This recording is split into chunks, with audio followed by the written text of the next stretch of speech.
Hey, thanks everybody for joining the Legislative Committee for Dulles. Really excited, jam-packed this morning. Some of you caught my comments. Yesterday I watched a Zoom with Lloyd Blankfein from the former Goldman Sachs. He must have said 12 to 15 times in this short Zoom about people need to be flying into DC to Washington to have conversations about tariffs and trades and what's going to happen. That's us, right? The president starts talking about the Secretary of Transportation or the Secretary of Treasury started talking about people need to be flying in. South Korea, the president said they're flying in right now. We are the epicenter. And so as we discuss these things, international, they're looking at repositioning manufacturing. Even if they're not going to put manufacturing in the Dulles region, they probably want a presence in the DC region. And it's a lot easier to be close to the airport. We are sitting on an unbelievable opportunity.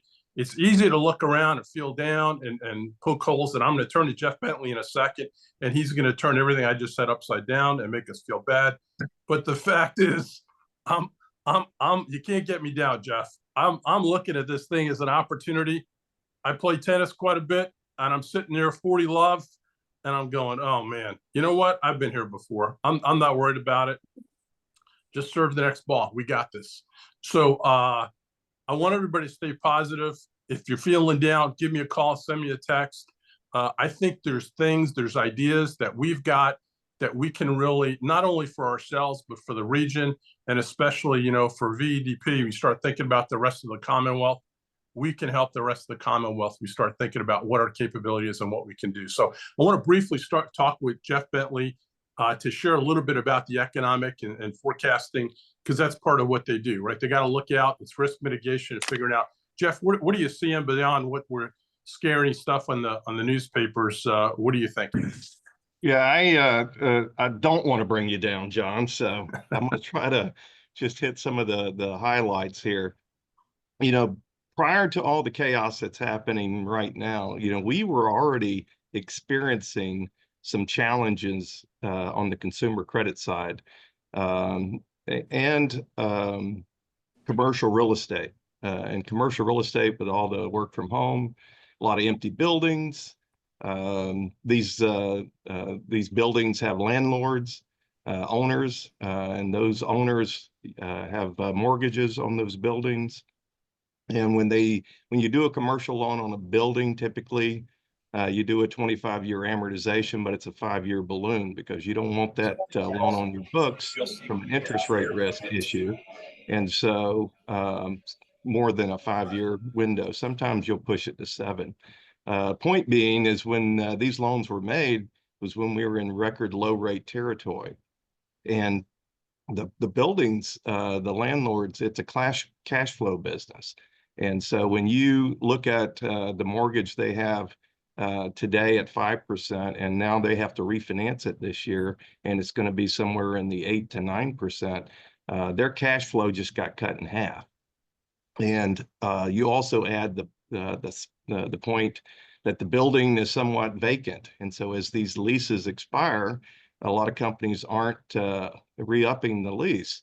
And so what you have are a lot of community banks primarily holding a lot of commercial real estate that they keep extending, kicking the can down the road because they don't want to acknowledge that they've got this loss on their books. And a good example, and there's a lot of examples, there's even examples in DC, but the one that kind of jumps off the page is a building in Fort Worth. And this happened a few months ago. It's the tallest building in Fort Worth. It was appraised at $121 million roughly 3 years ago. It sold at auction for $8 million. And so we're talking massive impact to banking in general, specifically around community banks. So that's the backdrop. We also are seeing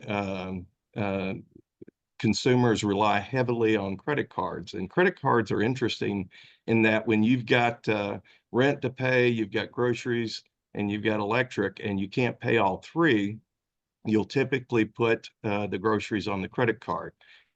And so it's kind of canary in the coal mine to give you a sense of where the economy is going for the folks that are living paycheck to paycheck. Today, we have a record amount of credit card debts, over $1 trillion, about 1.3 trillion with a T. Never had it that high before. We have a record amount of people not paying their balance off in full. So it's okay to go spend the money as long as you can pay it off. We have more people unable to pay the account off. And unfortunately, we're at a record high of the average interest rate that people are paying on their credit cards. So from a canary in the coal mine, that's not a good sign. And so the economy was already kind of drifting into a bit of a recession type feel. In recessions, you only know that it was a recession when you look back. And it's typically calculated as 2 quarters of negative GDP growth. We'll see if that comes to fruition. A lot of people are saying we're already in a recession. And based on that, in looking at our peers from a delinquency and loss perspective, we have seen delinquency and loss on all products go up month over month over month. Now, specifically for us, we're about half our peers because I anticipated doom and gloom a couple of years ago. So I was a little early to the table and probably missed out on some earnings because I was risk adverse. I will tell you today, I am sleeping well, and I'm glad that my balance sheet was risk adverse 2 years ago. That's not the case for everybody. So regardless of who you bank with, do yourself a favor and go out to the government websites, fdic.gov or ncua.org, and look at the balance sheet of your bank. There's a good chance that they put a lot of money, like Silicon Valley Bank did, into fixed rates investment securities, mortgage-backed securities, earning 50, 60 basis points. Those same securities today, because they sell them every day, those same pools, you can earn about 5% on. So if you wanted to sell your 50 basis point security pool, you've got to equal it to 5%. And the only way you can do that is discount the price. So you're going to earn you're going to sell it for about 60 cents on the dollar. And so you can't sell it because that eats into your equity and puts your bank out of business. There's a lot of banks that are sitting on a huge amount of unrealized losses in their investment portfolio. So do yourself a favor and look at that. Now, having said all that, this is what we were kind of heading into. Now we've got the tariff impact. And obviously you're seeing it in the market. It's still ongoing. At midnight last night, the China tariff, 104%. Think about everything made in China going up, doubling in price. Think about autos coming in, the tariffs that are put on these foreigner vehicles. Long term, you can argue that it will bring production back, but the short term is going to be hell. And so gear up. It's going to be a rough ride. Now, hopefully, the art of the deal guy, the orange man, is going to be able to negotiate and quit all this craziness and get us back to some sense of fairness and production. But if this continues with the backdrop that I referenced earlier, this is going to get real ugly real fast. And so be prepared and do your due diligence on where you bank at. Awesome. Thanks, Jeff. I just turned my coffee into Irish coffee. I'll get through this. Hey, but you've been consistent, right? You've always said, hey, not so fast. It's not that, not that rosy. And look at these other things in the future. So we appreciate your wise counsel. Hey, I want to turn now to Eric and then and Mark to talk about cargo. And then I'm going to come back to Alex. Eric, thanks for joining us. Eric's been with us before talking about the cargo initiatives. And some of the folks are able to join us a few minutes early. I was talking about the benefits of this region and what we're able to do. Everybody's coming through Dulles. Everybody's looking at opportunities. People in the media, Democrat. All those new businesses and opportunities that could happen. I think we have a chance to help the rest of the Commonwealth. And so much like March Madness, you got to pass the ball to your guy that's been winning, right? So, Eric, give us the ball, man. We're ready. We can shoot. I got a 3-pointer ready to go. All right, thanks, John. My update's real informal this morning. The main thing that we're focused on now is hiring the cargo team. So to recap, we did a study of the total market opportunity at Dulles from a cargo perspective, like how much cargo is out there that we could attract, that we should attract through Dulles, and then do we have what we need from an infrastructure perspective to handle that growth? And then if we did all of that, kind of the so what, like is it worth doing? Does it benefit the Commonwealth? Does it benefit the industries where we expect the majority of our jobs and capital investment to come from for the foreseeable future? So I was having this conversation recently and made the point that when we tend to, as human beings, look towards the biggest, the largest, and the best, and say that the biggest and the largest is the best. And when you look at the air cargo market, the JFK, Chicago, where most of the cargo goes today, those are mature markets. They can't grow any more than where they're at. Flight restrictions and everything else. So I actually don't consider that competition. I consider that sort of the foundation. And all the growth that we'll see in the foreseeable future would necessarily go to where growth can happen. So peer airports, mid-sized airports start entering into the conversation, and it's kind of a scattershot across the country. And when you analyze Virginia's position relative to some of those other airports and the ability to reach not just the population center, which continues to move west and south, but also the money, the GDP, and the manufacturing growth, Virginia is better positioned than the majority of those other airports to capitalize on that.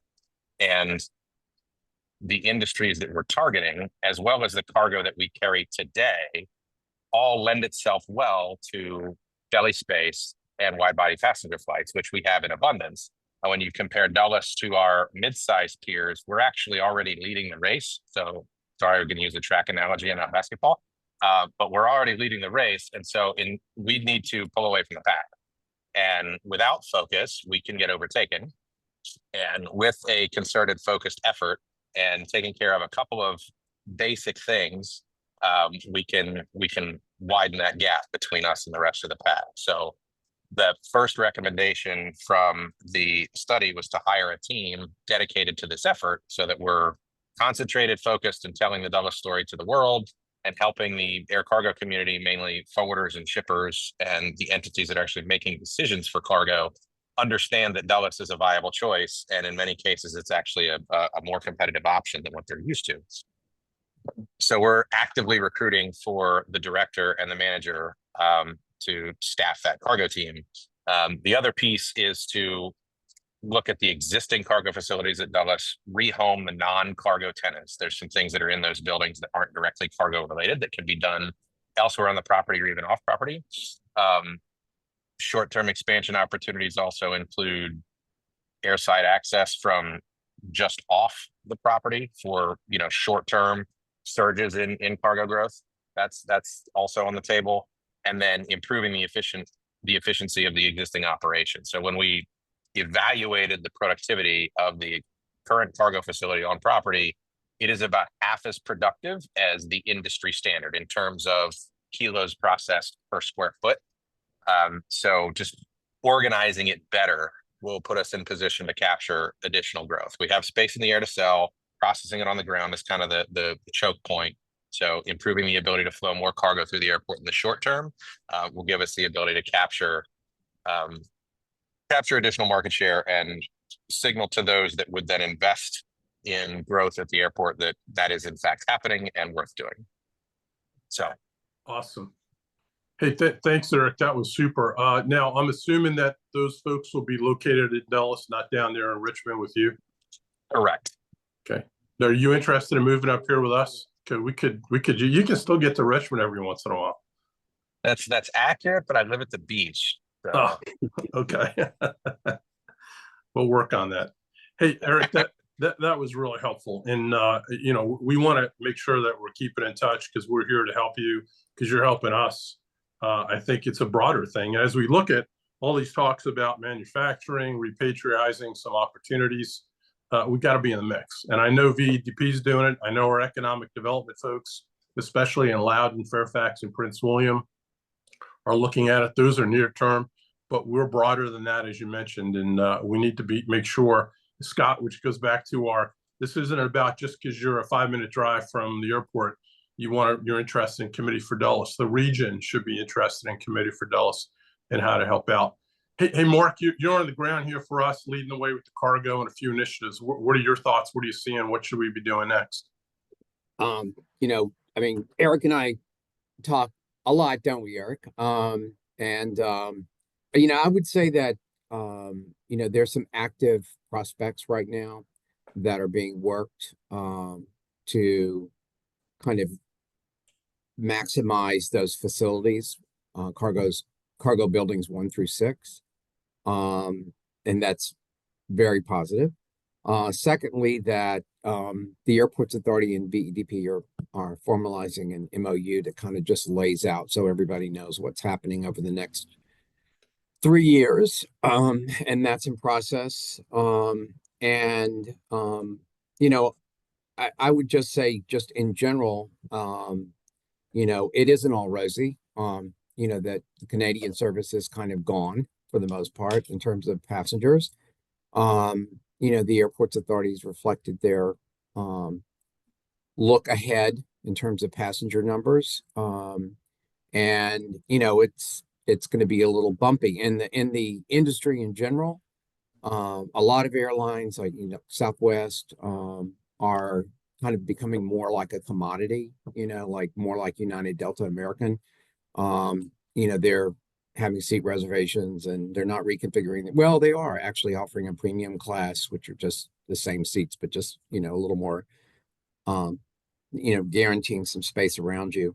And that's good for these kind of times because you sort of have a commodity product that everybody kind of sees value in, and you're not doing anything off the ranch. A couple of aviation experts have really come out and said that's a good strategy for the airlines. So lots of weird stuff happening with Spirit. You may have seen they've had leadership changes. Who knows? I mean, I'm not using the failure word, but there are airlines that are struggling.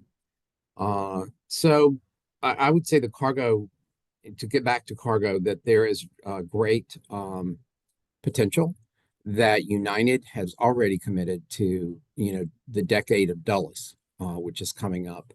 They have, the Airports Authority has the new tier building underway with those new gates, and that's just the start. So unlike in the past where projects have kind of been pulled back, this one's, the horse has left the gate. So that's all very positive. So that's about it. Thanks, John. That's awesome. Thanks, Mark. Actually, that segues from, Scott just ran the event. He had the luncheon. We talked about United opening the new training center. We've got over 28,000 jobs on the campus and around the greater Dulles Airport region with the hotels.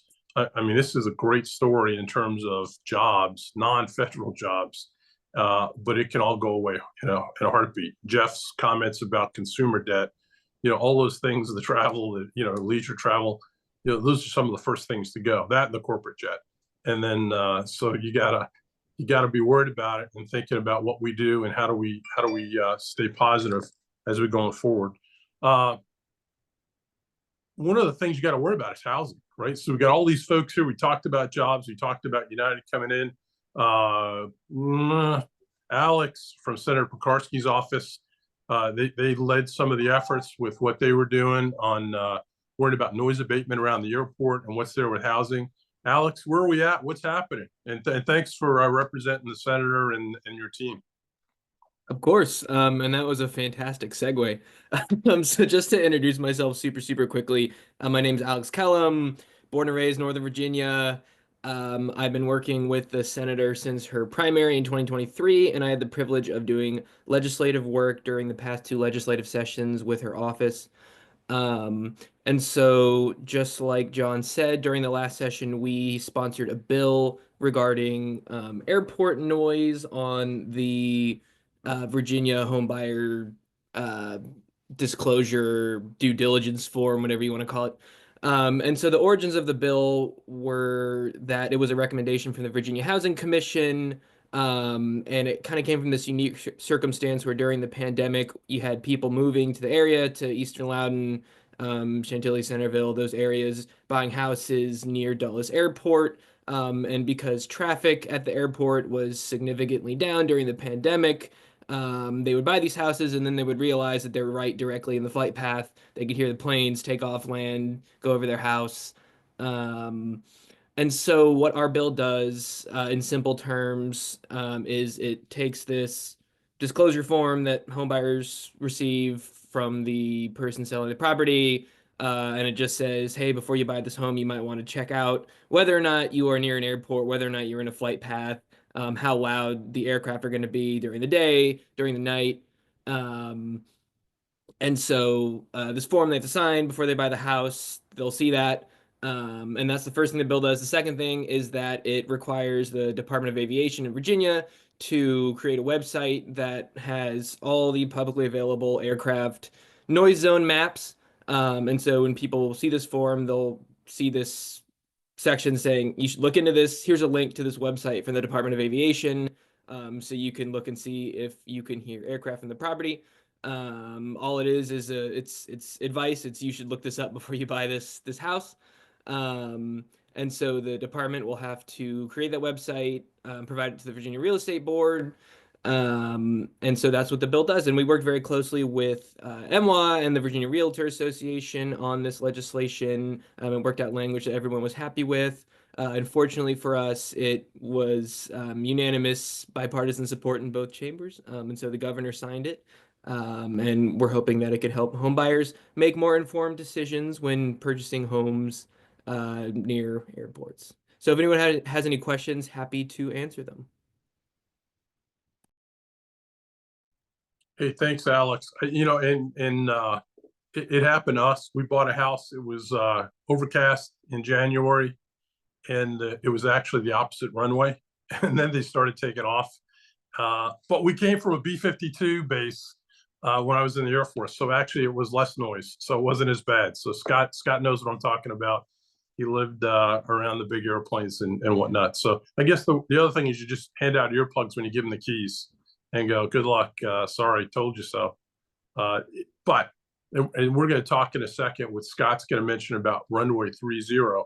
And Alex, please don't be a stranger, because there's lots of things we can talk about with the airport legislation and what's around town. So we need to stay engaged, and I wish people plug into Senator Pekarsky. She has really been great, not just about the Dulles issue. She's got a lot of issues, which feed right back into Scott didn't mention about the job fair he's running off to and all the opportunities that are having there.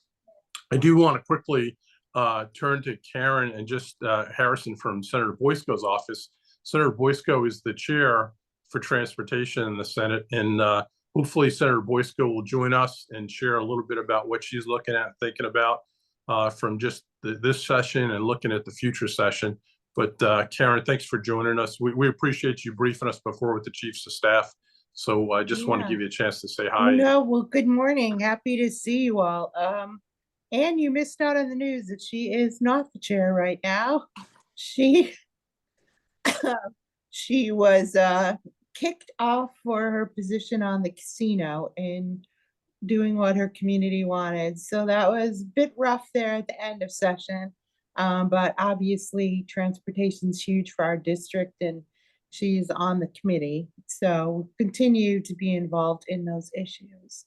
I appreciate hearing from all of you. I love your attitude, John. I've been wanting to talk to you lately because you used to talk to me the last time we had 4 years of this and say how everything was going to be fine.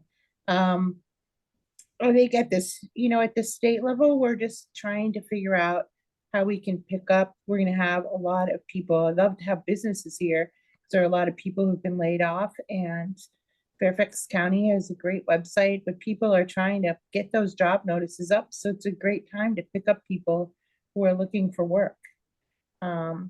But at the state, we're going to end up going back for a special session just because we need to figure out what to do with Medicaid if that ends up messed up, and also just how we're going to pay for, we've got the VEC unemployment benefits that are going to be um, impacted, and just everything. So Yeah, anyway, that's but I awesome. love all of your attitude, truthfully, but we just have to figure out what is government for, and if can we at the state level pick up some of the slack, right?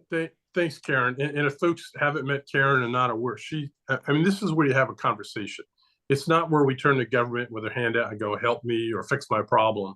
It's about having the conversation, and they want to hear from you directly from the businesses and the opportunities that are working around the airport about what's working, what isn't working. So thank you very much, Karen. I just want to let Kevin say hello. If Kevin's available, the mayor of Herndon, a longtime member of the committee for Dallas, and I don't mean to put Kevin on the spot, but as an elected official, he's always ready to say something. And then I'm going to come back to Scott York to wrap us up with the runway 30 discussion. Kevin? Hey, John and everyone. Just good morning. I don't have much to say today. I have to reserve my words because it seems like every day this week I have speeches to give, but I appreciate everything that y'all are doing. Great. Thanks, Kevin. And again, Herndon is a great, it's almost like a little petri dish that we can turn to what's happening, what's working, what's not working. Certainly, and, Jeff, you heard from Jeff Bentley, his headquarters is right there. It's not just a nice little historic district. It's got some real new kids and great leading businesses and financial institutions, satellite manufacturing. It is a great model for the rest of the Commonwealth on how to lead. So, and Kevin, thanks for your leadership. Okay, Scott, and then Dan Dolan. I didn't want to put Dan on the spot from Supervisor Smith's office. Dan, thanks for being here. I don't know if you had anything. I don't want to, I haven't talked to Dan in a couple of months, 2 months, but Dan does a lot with Supervisor Smith's office. I'm glad he's tuned in, and we'll actually have him back and make some comments. So Scott, I left you a little time. I want to talk about runway 30 and the project. You put it in the loop. We need to be informed. We need to be thinking about what's coming up. I'd love to talk about the 5th runway. What are some things we could be doing there besides, can we put some UAV launch pads down there and stay out of traffic pattern and go south and deliver packages, make it part of the cargo distribution? I mean, this is where we need to peel it back, be a little bold, and then somebody can rein in the crazy ideas to make them executable. But I think this is untapped. Scott, and you were the one that started with thinking about the toll road as the transportation and the cargo network, right? And what do we launch out and get out to 81? There's amazing things we've got here. I'm not downplaying any of the negatives. That's why we stay plugged into Jeff and some reality and some numbers. But I think we got to stay engaged and roll up our sleeves. So Scott, I'm gonna turn it back over to you and share a little bit with Addison and take us off the stage. Well, Thanks. You just said it all, John. There's nothing left. I'm just kidding. Thank you. And again, for those that came on after we got started in chat, I have posted the link to Loudoun County's website for their runway 30 project. What this boils down to, if you're not aware of it, there are a group of citizens that just started complaining about airport noise. And I find it always interesting that they become aware that there's an airport around once the planes start flying, even though every route around everywhere you go talks about how to get to Dulles International Airport. So I don't know how they managed to buy a house without knowing there's an airport in the area. But anyway, so the Board of Supervisors has initiated this project to take a look. They've hired a consultant to help them go through a process to see if there's some alternatives for how the planes are flying out of Dulles when they take off. If there's a way to avoid the housing, the residential areas. And it all sounds good, but the long-term concerns I have, one is how are you going to do this with an airport that we all hope continues to grow? how do you do this and not impact the operations of the airport? Long term, we as Committee for Dulles support the growth of operations here at the airport. And quite frankly, it can grow substantially from where it is now if all things come together. And right now, studies kind of show, we don't know what the impact of everything going on at Washington in DC right now, but they're anticipating about, I think, 30 for the airport to grow in passenger count by about 30% over the next 5 years. And that's wonderful if it comes to fruition. But the one advantage that couple advantages that we have here at Dulles Airport, and the big one is that we can grow as an airport. We have another runway to put in, and it'd be nice if MWA was in a position to go forward and get that sucker built and put in, no questions. And the other thing is that with the ability to grow, and as you heard earlier, we're hoping to get to grow cargo here and to make what has been a desire into a reality. And a lot of cargo flights, I don't think I think the majority of cargo flights are happening in and out overnight. And with that, it's going to be somewhat increasing pressure from folks who will express their concerns on noise. But right now, we have no restrictions on this airports for our flights coming in and out of this airport. Unlike DCA, there are certain hours they can fly and there are certain hours they can't fly. And we want to maintain the ability at this airport to be able to be non-restricted. And so why I always appreciate concerned citizens, when I think back of wearing my old hat as a politician, concerned citizens are great, but there's a reality to the situation. And I certainly hope that this consultant isn't filling their head with dreams that will never come to reality here. And so I would certainly welcome all of you to take a look at the website. It is very interesting. They have, let me go, I apologize, I should have had this written down. And they have a webinar meeting tomorrow night at 7:30 p.m. And you can join in without having to register. So anyway, it will be an interesting process to follow. Hey, Scott, could you put the link in one more time? I think it may have dropped out when you put it in, you started back again. Just make sure it's in there for folks. Right. As you're talking about that, I'm thinking about, no restrictions, opportunity. There's so much potential still at the airport. I'm thinking, and I don't want to put Eric on the spot, but I'm thinking VDP sponsors a tariff taxi. It's a limo bus that picks people up, all these delegations coming in to go to the White House. You get them locked in the bus so we can tell them about why we have manufacturing sites all throughout Virginia. We have office space that they can set up for their delegation to continue negotiations and set up future office space. But we'll capture them at the airport, free tariff taxi, and we'll get VDP and economic development to help set it up for us. Just a thought. Thanks, Scott. I put the link back in. You'll have to click on it to actually get into the website. So awesome. Okay, that's great stuff happening. I like where we're headed, and this is about once a month. We do it same time, same place, once a month, and got lots of folks queued up in the following months. If you have any questions, people you want to see, just let Scott or